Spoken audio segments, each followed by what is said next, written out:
नमस्कार, मैं सीए मनीष अग्रवाल आलमजे एडवाइजरी सर्विसेज प्राइवेट लिमिटेड से आपका स्वागत करता हूँ। आज हम बात कर रहे हैं होटल, रिसोर्ट एवं टूरिज्म यूनिट्स प्रोजेक्ट के बारे में। यदि आप कोई नया होटल, रिसोर्ट्स या टूरिज्म यूनिट चालू कर रहे हैं या आपका पहले से ही होटल, रिसोर्ट या टूरिज्म यूनिट है और आप उसमें कुछ एक्सपेंशन करना चाहते हैं, तो कुछ चुनिंदा बैंक आपको इसके लिए लंबी अवधि जो कि 20 वर्ष तक की हो सकती है, उसके लिए आपको फाइनेंस कर सकते हैं। जैसे कि हम हाउसिंग लोन लेते हैं, उसी तरीके से अभी प्रोजेक्ट होटल, रिसोर्ट के लिए 20 इयर्स की लंबी अवधि के लिए हमें फाइनेंस मिल सकता है। और आपके लोन का जो आधार रहेगा वो आपकी प्रोजेक्ट की कॉस्ट, आपके डॉक्यूमेंट्स, आपके सिविल्स व आपके द्वारा प्रोवाइड की गई बैंक को सिक्योरिटी।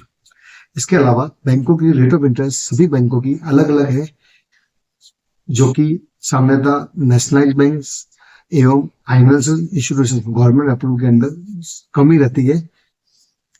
और आप चाहते हैं तो आप 20 वर्ष की लंबी अवधि के लिए लोन ले सकते हैं होटल, रिसोर्ट व टूरिज्म यूनिट के लिए। मैं साथ में ही आपको लोन के अलावा आपको राज्य सरकार द्वारा जो इंटरेस्ट सब्सिडी व कैपिटल सब्सिडी का जो प्रावधान किया गया है उसके बारे में भी जानकारी बताता हूँ। सभी राज्य सरकार द्वारा अपने स्टेट में टूरिज्म यूनिट्स के लिए अलग अलग तरह के इंसेंटिव की घोषणा की गई है। मैं इस वीडियो में सिर्फ राजस्थान सरकार द्वारा जो रिप्स चॉइस स्कीम की घोषणा की गई है उसके बारे में बताता हूँ।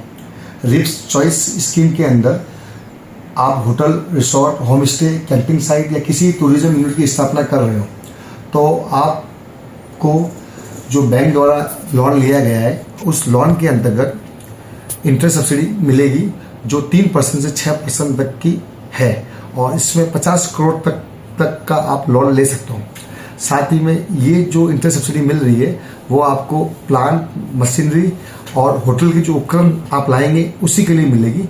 इसमें कंस्ट्रक्शन खर्चा, जो निर्माण से जुड़ा हुआ खर्चा है, उस अमाउंट पे आपको इंटरेस्ट सब्सिडी नहीं मिलेगी।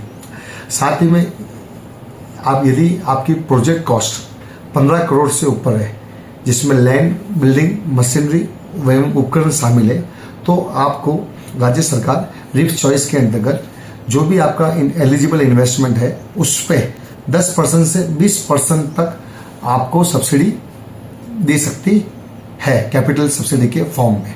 साथ ही में इसके अलावा राजस्थान सरकार द्वारा अन्य भी बेनिफिट होटल और रिसोर्ट के लिए दिए गए। उसमें सबसे पहला बेनिफिट है स्टाम्प ड्यूटी एवं कन्वर्जन चार्जेस के अंतर्गत। स्टाम्प ड्यूटी एवं कन्वर्जन चार्जेस पे 75% की डायरेक्ट छूट है, आपको उसको भरने की जरूरत नहीं है, आपको उतना पैसा कम ही भरना है। साथ ही में जब आपका प्रोजेक्ट शुरू हो जाएगा तब आपको 25% जो आपने स्टाम्प ड्यूटी का भरा है वो भी आपको रीएम्बर्समेंट मिल जाएगा। इसके साथ में ही राजस्थान सरकार द्वारा जो इलेक्ट्रिसिटी ड्यूटी इलेक्ट्रिक बिल पर ली जाती है, जो 40 पैसा पर यूनिट है, उसके अंदर भी आपको 100% की छूट मिल जाएगी। वो उसका समय 7 वर्ष से 10 वर्ष तक का रहेगा। साथ ही में आप द्वारा जो जीएसटी का भुगतान सरकार को किया जाता है उसके अंतर्गत जो भी एसजीएसटी का भुगतान आप सरकार को करेंगे उसका 75% से 100% अमाउंट आपको रिफंड मिलेगा। उसका वो भी 7 साल से 10 साल की अवधि के लिए। और इसी के साथ में राज्य सरकार द्वारा एवं इंडस्ट्री का दर्जा दिया हुआ है, तो अन्य विभागों में भी उससे इंडस्ट्री के जो बेनिफिट मिलते हैं वो बेनिफिट भी मिलेंगे। मैं सीए मनीष अग्रवाल, आलमजे एडवाइजरी सर्विस प्राइवेट लिमिटेड, जिसकी 2 ऑफिसेज है, एक ऑफिस आबू रोड राजस्थान में एवं दूसरी ऑफिस अहमदाबाद गुजरात के अंदर। आपको इस स्कीम के संबंध में किसी भी तरह की जानकारी या मार्गदर्शन चाहिए तो आप हमसे संपर्क कर सकते हैं।